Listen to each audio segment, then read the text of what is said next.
I was staring at my phone screen when my world shattered into 1,000 pieces. 74 missed calls. 74 desperate attempts from my father to reach me while I lay unconscious in a hospital bed hooked up to an IV drip because my body had finally given up on me.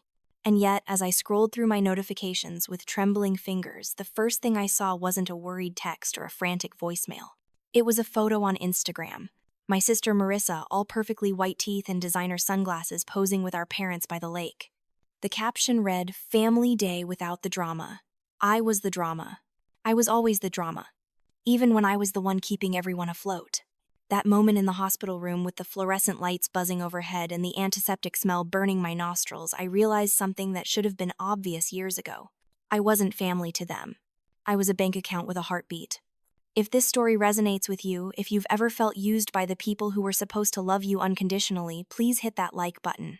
Subscribe to hear more stories about breaking free from toxic relationships. And comment below with your own experiences, because sometimes knowing we're not alone is the first step toward healing. But let me take you back to the beginning to show you how I ended up in that hospital bed, and more importantly, how I finally found the strength to walk away. 6 months earlier, I was what most people would call successful. I had a good job as an architect at Green Tech, a downtown apartment with a view and a family that on paper looked picture perfect. My name is Ava Miller, and at 28 years old, I thought I had everything figured out. I was wrong about almost everything. It started small, the way poison always does. A few $100s here for Marissa's rent when her influencer career wasn't taking off as fast as she'd hoped.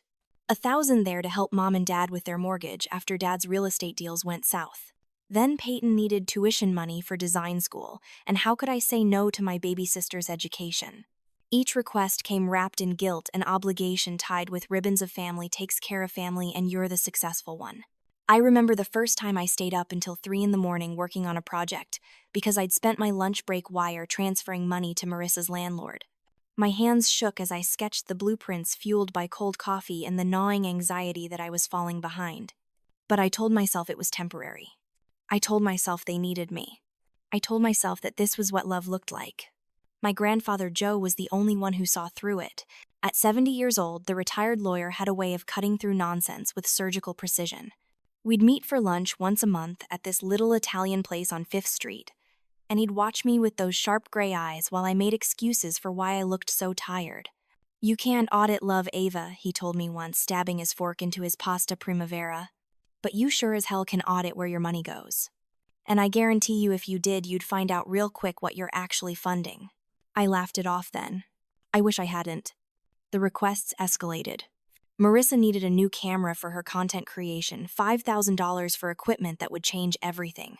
Dad needed $15,000 to invest in a sure thing, a real estate flip that couldn't miss. Mom needed money for medical bills that I later discovered were actually credit card debts from online shopping sprees. Peyton needed a car because how else was she supposed to get to her internship?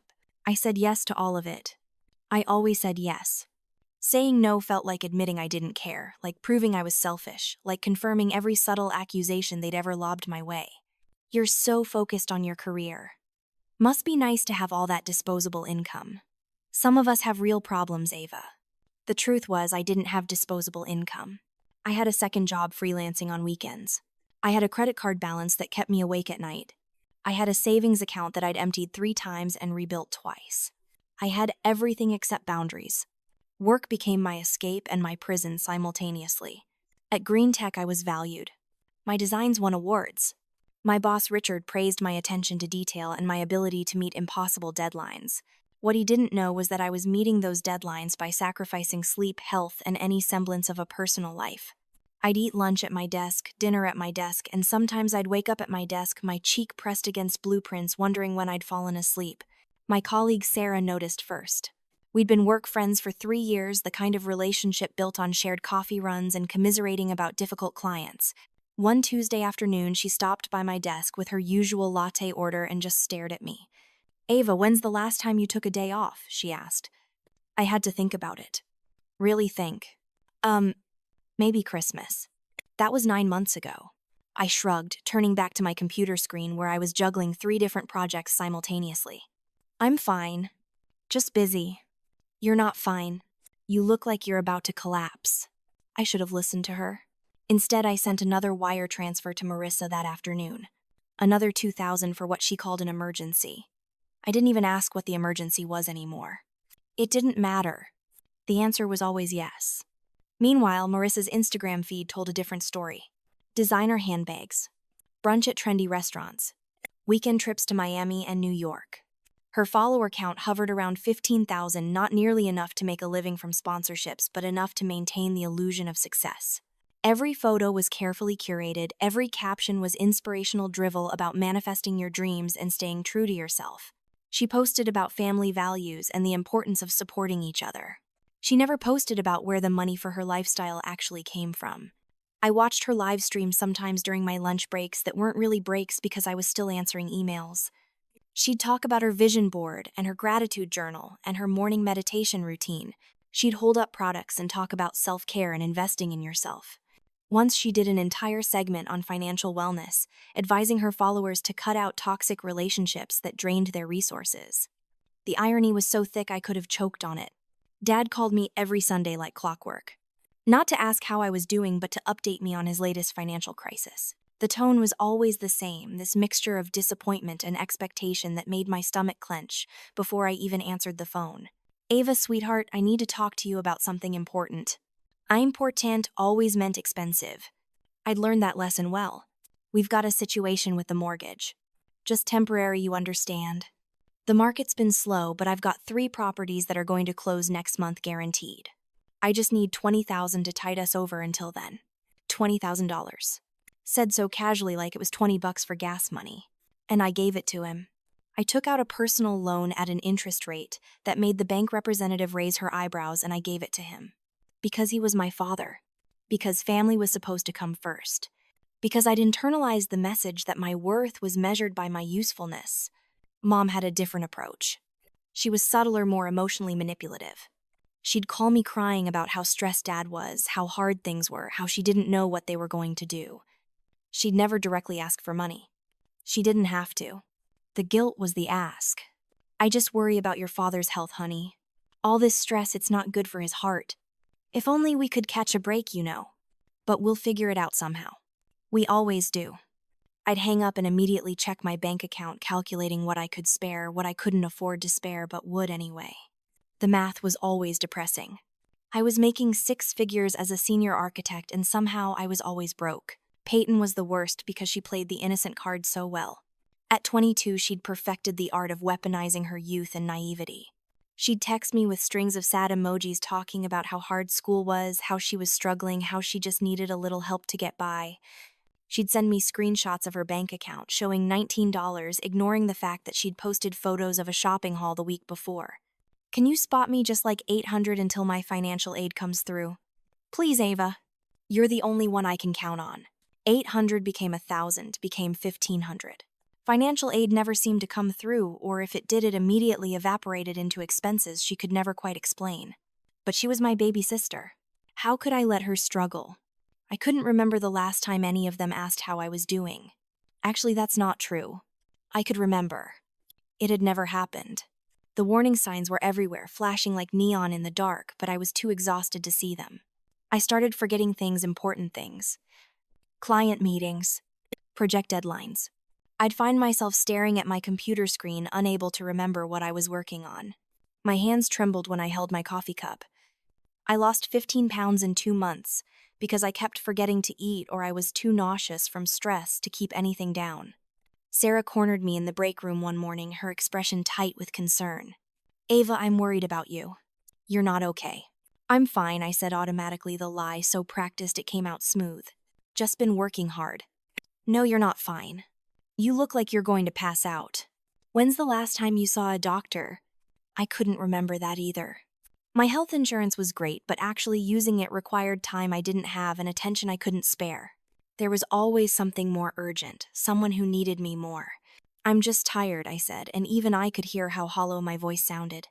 That's when the room started spinning. I remember Sarah's face, the way her eyes went wide with alarm. I remember reaching for the counter to steady myself. I remember the fluorescent lights seeming too bright, then too dim, then nothing at all. I woke up in the emergency room with an IV in my arm and a nurse checking my vitals. The hospital room was cold and impersonal, all white walls and beeping machines. My head felt like it was stuffed with cotton, my thoughts slow and syrupy. "Welcome back," the nurse said with a kind smile. "You gave your coworker quite a scare. When's the last time you ate or drank water?" I had to think about it. "Yesterday morning." "Maybe." She made a note on her chart, her expression carefully neutral. "Your blood sugar was dangerously low. You were severely dehydrated. Your body basically shut down.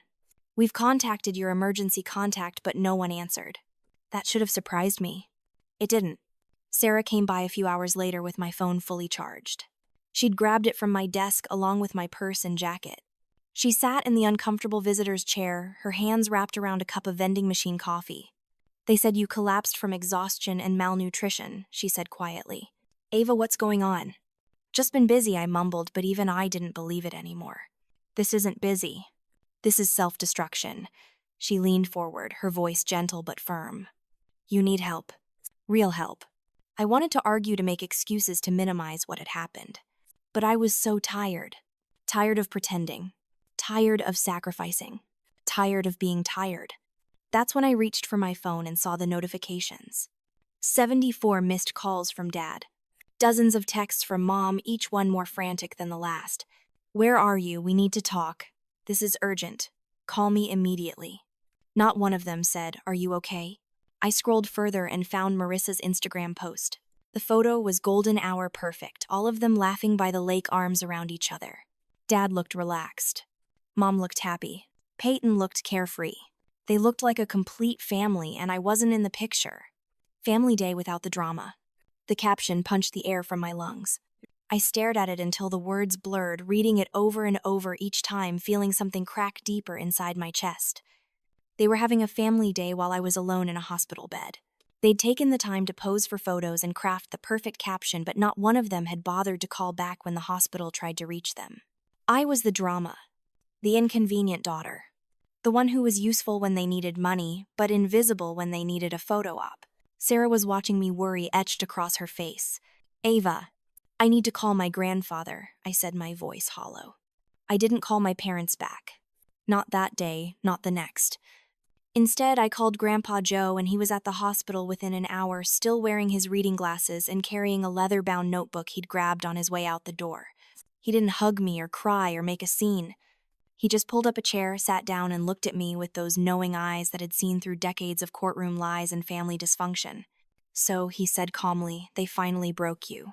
I tried to smile, but my face wouldn't cooperate. "I collapsed at work." "I know. Sarah called me after she called 911. Smart girl." He opened his notebook, clicking his pen with a deliberate motion. "Now let's talk about how much money you've given them." "Grandpa, I don't think." Humor an old man. "How much, Ava?" "Ballpark figure." I thought about it, really thought about it for the first time. Maybe 60,000 over the past 2 years. He didn't look surprised. He looked sad. "Let's call it what it is. Probably closer to 80 or 90 when you factor in all the small amounts. Now tell me, how much have they paid back?" The answer was 0. We both knew it. He started writing, his handwriting neat and precise, the product of 40 years of legal practice. He made columns and rows estimating amounts, tracking patterns. He worked silently for 20 minutes while I watched the IV drip slowly rehydrate my exhausted body. Finally, he looked up. "You've been funding 3 adults' irresponsible lifestyle choices while working yourself into an early grave. That's not love, Ava. That's exploitation." "They're family," I whispered, but the words felt weak even as I said them. "Family doesn't let you collapse from exhaustion and then post vacation photos. Family doesn't treat you like an ATM with a pulse." He closed the notebook with a decisive snap. "Here's what we're gonna do. We're going to audit every automatic payment, every bill you're covering that isn't yours, every dime that flows out of your accounts to them. And then we're going to turn off the faucet." The thought terrified me. I can't just abandon them. "You're not abandoning them. You're saving yourself. There's a difference." He reached over and patted my hand, his skin papery and warm. "You think cutting them off makes you a bad person. Let me tell you something I learned in 40 years of family law. The people who worry about being bad people never are. It's the ones who don't worry that you need to watch out for." We spent the next 3 days in that hospital room, Grandpa Joe visiting every afternoon with his laptop and his reading glasses, teaching me about boundaries and self-preservation. He showed me how to check my credit report, which revealed 2 credit cards I didn't know about opened in my name, both maxed out. Apparently, Dad had used my information to open accounts with my mother as a co-signer. They'd racked up $30,000 in debt that I was legally responsible for but had never agreed to. "That's fraud," Grandpa Joe said, matter-of-factly making notes. "We'll handle it." He helped me cancel every automatic payment. My phone started ringing immediately like they had some kind of alert system for when the money stopped flowing. I watched it buzz and light up with Dad's name over and over, and I didn't answer. Marissa sent a screenshot of her bank account showing insufficient funds accompanied by a string of crying emojis and a text that read, "Why would you do this to me?" I showed it to Grandpa Joe. He read it over his reading glasses and handed my phone back. Reply with one word. "Good. Good. Good." It's a complete sentence and it's accurate. It's good that she's seeing the consequences of her choices. I typed it with shaking fingers and hit send before I could change my mind. The response was immediate, a wall of text about how cruel I was being, how family was supposed to stick together, how I was abandoning her in her time of need. Grandpa Joe watched me read it. "Feel guilty yet?" I nodded, tears burning behind my eyes. "Good. That means you're human. But guilt is just the price you pay for your freedom. It'll pass. The relief will last." He was right about the guilt. It felt like swallowing glass, sharp and painful with every breath. But he was also right about something shifting inside me. For the first time in years, I felt a tiny spark of something that might have been anger. When I was discharged from the hospital, I went back to my apartment to find my father's car parked outside. He wasn't in it, just the car sitting there like a threat or a reminder. He didn't call. He didn't knock. He just wanted me to know he knew where I lived, that he was watching, that I couldn't escape. I called Grandpa Joe. "Dad's outside my building. Don't go down. Don't engage. Do you want me to come over?" "No, I just wanted you to know. Ava, this is escalation behavior. It's going to get worse before it gets better. Are you prepared for that?" I looked out my window at the car below, its presence somehow menacing despite just sitting there. I don't have a choice anymore. If I go back to how things were, I'll die. Maybe not today or tomorrow, but eventually I'll work myself to death trying to keep them afloat. Then you know what you have to do. The next message came from Dad at 11:30 that night. "You're destroying everything we built together. I hope you understand the consequences of your actions." I read it 3 times, anger building with each pass. I called Grandpa Joe despite the late hour. "What did we build together?" I asked when he answered, my voice shaking. "I built my career. I earned my money. They built debt and dependency. There's no together in that equation. So tell him that." I did.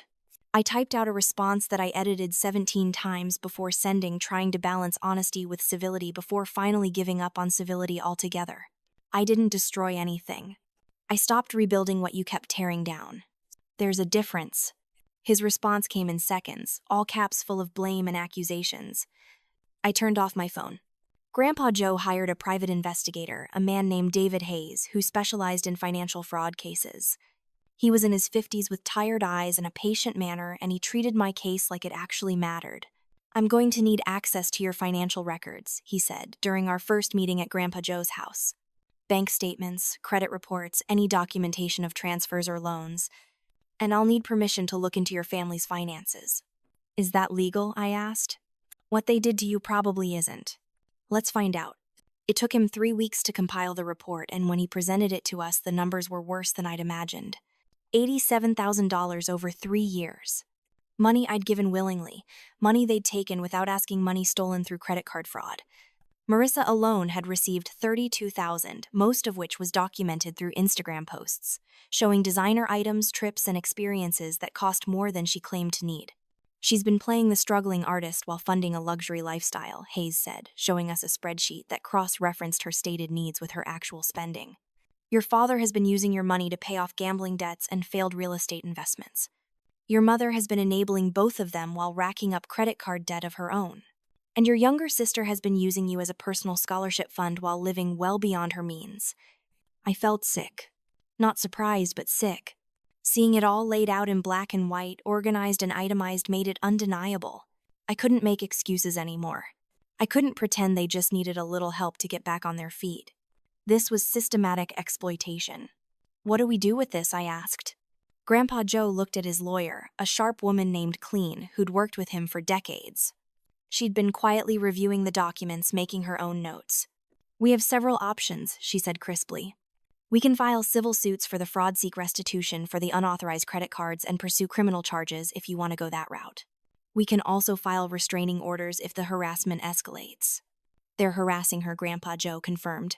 "Showing up at her apartment, sending threatening messages, trying to guilt and manipulate her into reopening the bank." I thought about it, really thought about what I wanted. Not what they wanted. Not what society expected. What I wanted. "I want them to stop," I said finally. "I want them to leave me alone. I want my money back, or at least I want to not be responsible for debts I didn't create. But mostly I just want peace." "Then that's what we'll get you," Clean said. The legal letters went out on a Friday afternoon. Cease and desist orders to my parents and both sisters, demanding no further contact. Documentation of fraud, sent to the credit bureaus to remove the unauthorized accounts from my credit report. A formal demand for repayment of the loans with a deadline and consequences clearly outlined. The response was nuclear. Marissa went on Instagram Live that evening, tears streaming down her face, talking about how her sister had turned her back on family in their darkest hour. She didn't mention the darkest hour was a direct result of her own spending habits. She didn't mention the money or the fraud or the years of exploitation. She just cried and talked about betrayal and how money changed people. Her followers ate it up. The comments were brutal. "Your sister is heartless. Money isn't more important than family. You deserve better." One of her followers, someone named Jessica, who appeared frequently in her photos, posted a stitched video calling me a selfish corporate sellout who'd forgotten where she came from. The video got 20,000 views in an hour. I watched it all happen from Grandpa Joe's living room, my phone in my hand, feeling like I was watching a car crash in slow motion. Part of me wanted to respond, to tell my side of the story, to defend myself. But Grandpa Joe put a hand on my shoulder. "Don't," he said simply. "Don't engage. Don't defend. Don't explain. People who matter already know the truth. People who don't will believe whatever story entertains them most. You can't win against a victim narrative, especially not online. But they're lying. Yes. And they'll keep lying. That's what people do when the truth doesn't serve them. Your job isn't to correct them. Your job is to protect yourself and move forward." He was right, but it didn't make it easier. Watching my sister weaponize social media against me, painting herself as the victim of my cruelty, was almost worse than the years of exploitation. At least when they were using me quietly, I could pretend it was normal. This was public humiliation. Then the really creative manipulation started. My mother posted on Facebook about how worried she was about my mental health, how I'd cut off all contact, how she was praying I'd get the help I needed. She made it sound like I was having a breakdown, like my decision to stop funding their lifestyle was actually a symptom of instability. Dad took a different approach. He reached out to mutual acquaintances, people we knew from church or from when I was growing up, telling them I'd become cold and calculating, obsessed with money, refusing to help family in need. He painted himself as the concerned father of a daughter who'd lost her way. Peyton's strategy was to play both sides. She'd send me heartbreaking texts about how much she missed me, how she didn't understand what went wrong, how she just wanted her sister back. Then she'd post on social media about toxic family members who abandoned you when you needed them most. The coordinated assault was impressive in its thoroughness. They were trying to isolate me, to make me doubt myself, to create so much social pressure that I'd cave and go back to being their ATM. It almost worked. I'd be lying if I said I didn't consider it, especially on the bad days when the guilt felt like drowning. But Grandpa Joe kept me grounded. "They're escalating because it's working," he explained one afternoon while we sat on his porch drinking iced tea.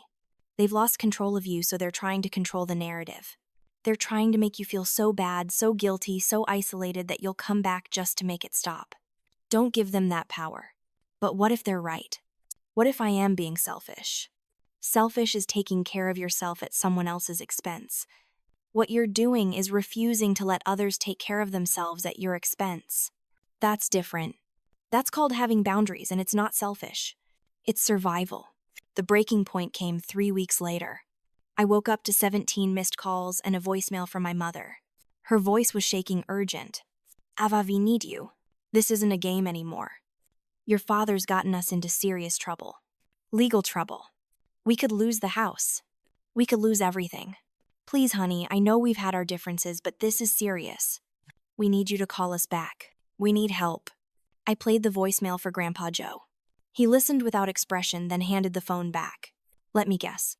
They need money for legal fees. She didn't specify, but probably. It's a trap. They're trying to manufacture a crisis big enough that your guilt override your common sense. What if it's real? Even if it is real, it's a problem they created. You didn't gamble their money away. You didn't commit fraud. You didn't live beyond your means for years. They did. And now they want you to fix it by sacrificing yourself again. He looked at me seriously. Ava, I'm going to ask you a hard question. If you give them money now, if you bail them out of this crisis, what changes? I thought about it. Nothing. They'll need more in 6 months. Exactly. This isn't help. This is enabling. And enabling isn't love. It's cowardice dressed up as compassion. I didn't call back. Instead, I called David Hayes and had him investigate the legal trouble. It turned out to be real, but also predictable. Dad had defaulted on multiple loans, some taken against properties he'd inflated the value of. The bank was foreclosing. There were fraud allegations. It was exactly the kind of mess that happens when someone lives on credit and delusion for too long. None of it was my responsibility. None of it was my fault. And none of it would be solved by throwing more money at it. When I told Cleen about the voicemail, she made a note and looked up at me. They're going to escalate again. This is the part where they realize begging isn't working, so they move to threats. She was right. 2 days later, I received a registered letter from a law firm I'd never heard of. Inside was a legal document so absurd I actually laughed when I read it. My parents were petitioning for emergency conservatorship over me, claiming I was mentally unfit to manage my own affairs due to documented hospitalization for a mental breakdown and ongoing instability. They were arguing that I needed a legal guardian to protect me from myself, and conveniently, they were willing to volunteer for the role. They're trying to take control of your money legally, Grandpa Joe said flatly when I showed him the papers. This is financial abuse dressed up as concern. Can they actually do this? No, but they can make it expensive and time-consuming to fight. That's the point. They're trying to bury you in legal fees until you give up and negotiate. He smiled grimly. Lucky for you, I saw this coming. He pulled out a folder neat and organized containing everything we'd need to destroy their petition. Medical records from my hospitalization showing I'd collapsed from exhaustion and malnutrition, not mental illness. A letter from my employer confirming I was on medical leave but remained a valued employee with no concerns about my competence. Financial documents showing my accounts were well managed and my bills paid on time. A psychiatric evaluation Grandpa Joe had insisted I get showing no signs of mental instability or impaired judgment. You thought of everything I said amazed. I've been doing this a long time, kiddo. I know how scared animals behave when they're cornered. Your parents are running out of options and desperate people do desperate things.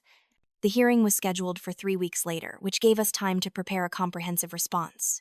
Cleen filed a counter motion to dismiss, along with a restraining order request based on harassment and a formal complaint about the fraudulent credit cards that were still being investigated. The judge took one look at the pile of documentation Cleen presented and dismissed my parents' petition before they'd finished their opening statement. Then she lectured them about the serious nature of conservatorship laws and the consequences of filing frivolous petitions. Dad tried to argue. Your Honor, we're just concerned about our daughter. She's cut off all contact with her family. That's her right, the judge said sharply. Adult children are not obligated to maintain contact with parents, nor are they obligated to provide financial support. This court does not enforce family relationships, and it certainly doesn't grant conservatorships to facilitate financial exploitation. My mother started crying. The judge was unmoved. I'm granting the restraining order. No contact, direct or indirect, for a minimum of 1 year. Any violation will result in contempt charges. Court dismissed. I walked out of that courtroom feeling lighter than I had in years. Grandpa Joe put his arm around my shoulders as we left. How do you feel? Free, I said, and meant it. Terrified, but free. That's about right. Freedom is scary at first. You've spent so long being responsible for them that not being responsible feels wrong. But it's not wrong. It's right. It's what you should have been doing all along. Marissa tried one last time to break through, posting a video essay about forgiveness and second chances and how money was corrupting American values.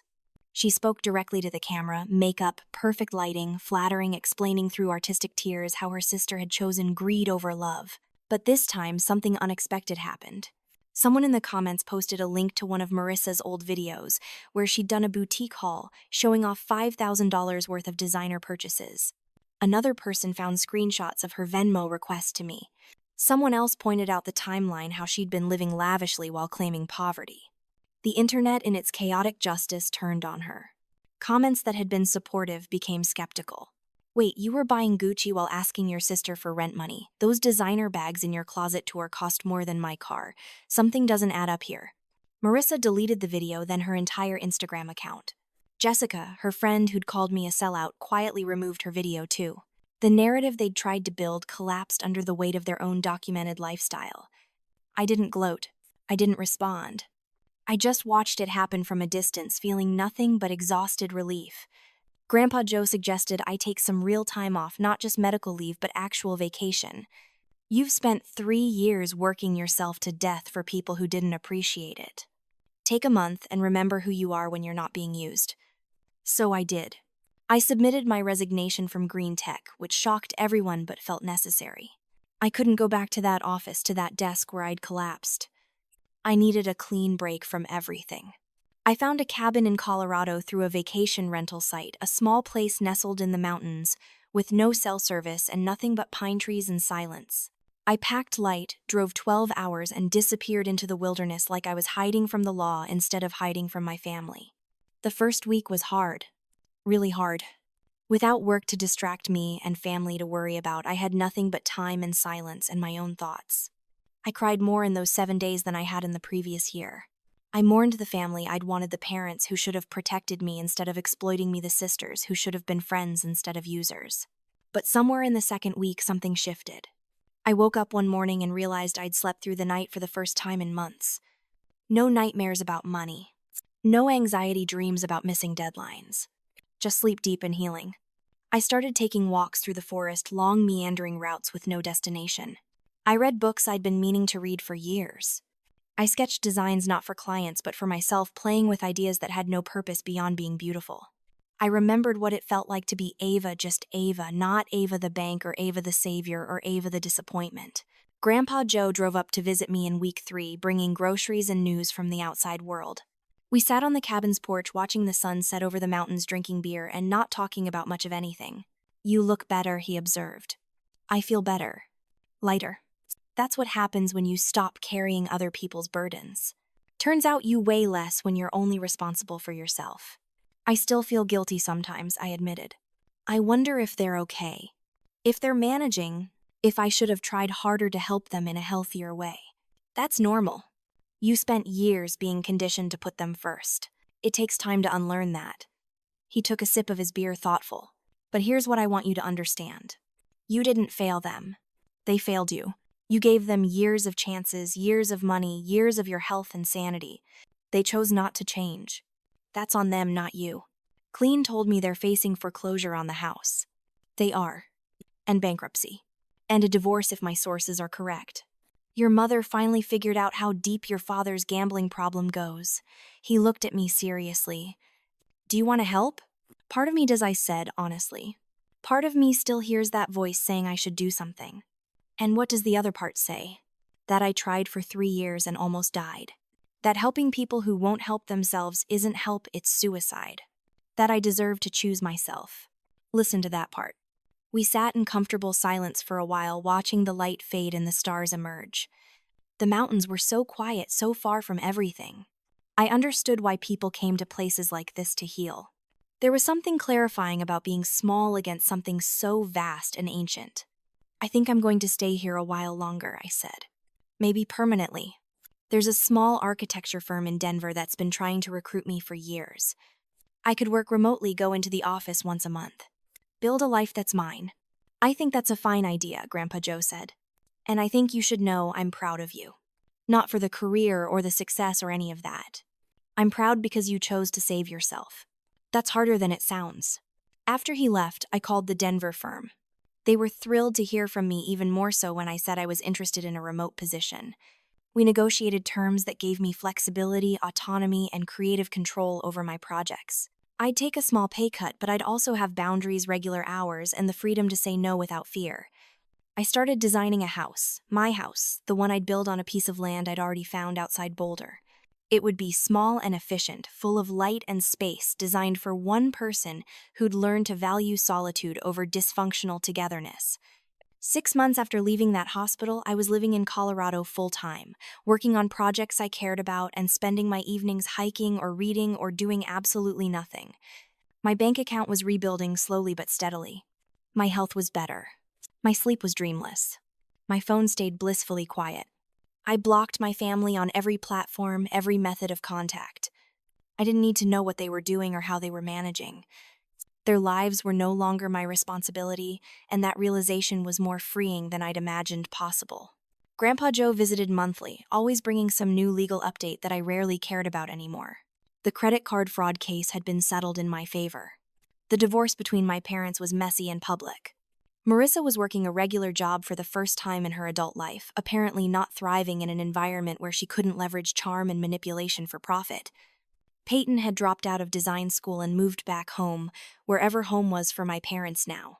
I listened to these updates with detached interest, like hearing about strangers. Maybe that made me cold. Maybe it made me healed. Probably a little of both.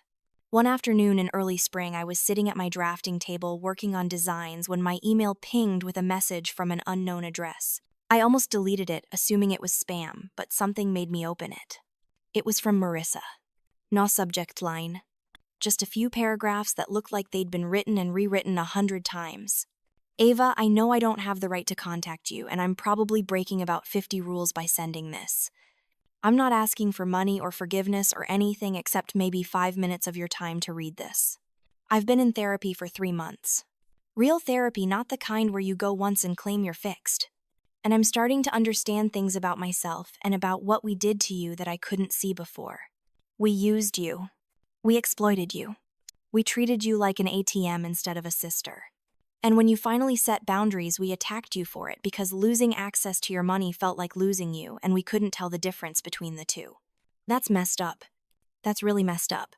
I'm not asking you to forgive me. I'm not asking for another chance. I just wanted you to know that I finally see what we did. I see how wrong it was. And I'm sorry. I'm so sorry I can't even find the right words for it. You deserved better. You deserved a family that loved you for you, not for what you could give them. I hope you're happy wherever you are. I hope you found peace. You earned it. I read it 3 times looking for the manipulation, the hidden ask the trap. But it seemed genuine, or as genuine as Marissa was capable of being. Maybe therapy was actually helping her. Maybe hitting rock bottom had forced her to look at herself honestly for the first time. I closed the email without responding. Not because I was angry, but because I didn't owe her anything, not even acknowledgement of her apology. She'd hurt me for years. One email, however sincere, didn't erase that. And more importantly, I didn't need her apology to move forward. I'd already moved forward. She was apologizing to a version of me that no longer existed. Maybe someday I'd feel differently. Maybe someday I'd reach out set terms for a very limited boundaried relationship. But that day wasn't today, and it might never come. And that was okay. I saved the email in a folder and went back to my designs.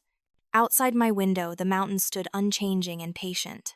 Inside, I was learning to be the same, unchanging in my boundaries, patient with my healing. That night, I cooked dinner for myself, something I'd learned to enjoy in my solitude. I made pasta from scratch, a time-consuming process that I found meditative. I poured a glass of wine-lit candles and ate slowly, savoring each bite. This was luxury now, not designer bags or exotic trips, but time and peace and the simple pleasure of taking care of myself. My phone sitting face down on the counter didn't ring. No one needed me urgently.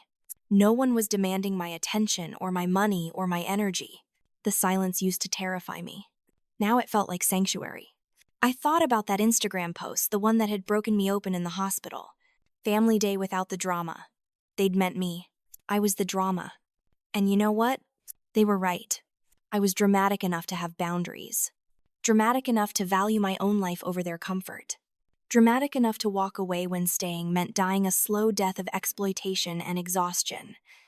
If that made me the villain in their story, I could live with that. I'd rather be the villain in someone else's story than a ghost in my own.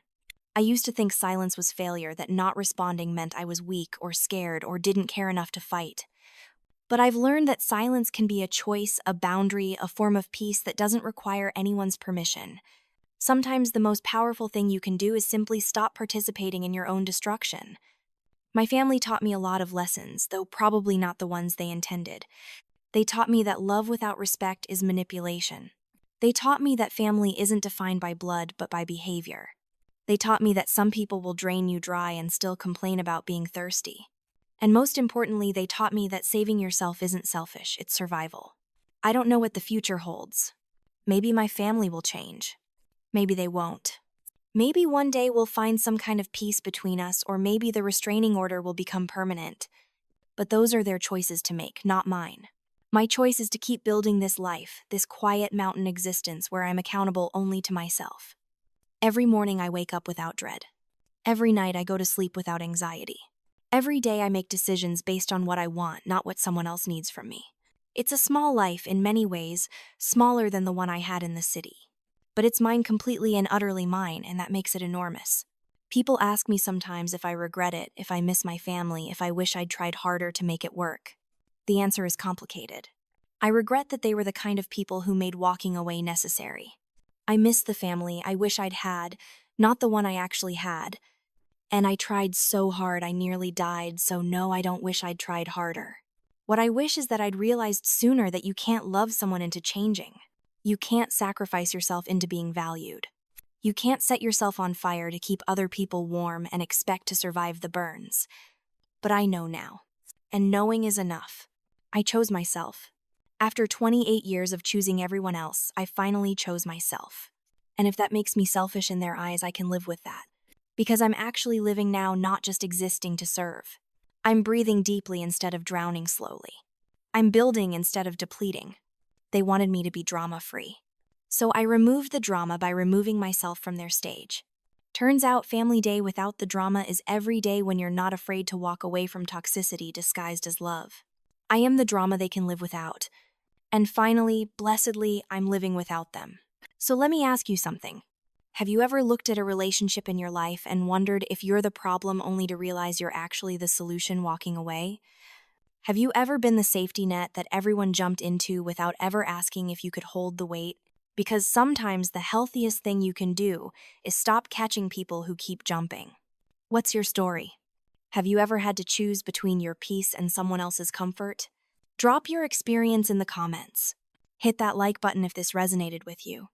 Subscribe for more stories about breaking free and choosing yourself, because sometimes the most radical act of love is self-preservation. Let's build a community of people who understand that boundaries aren't walls, they're doors, and you get to decide who walks through.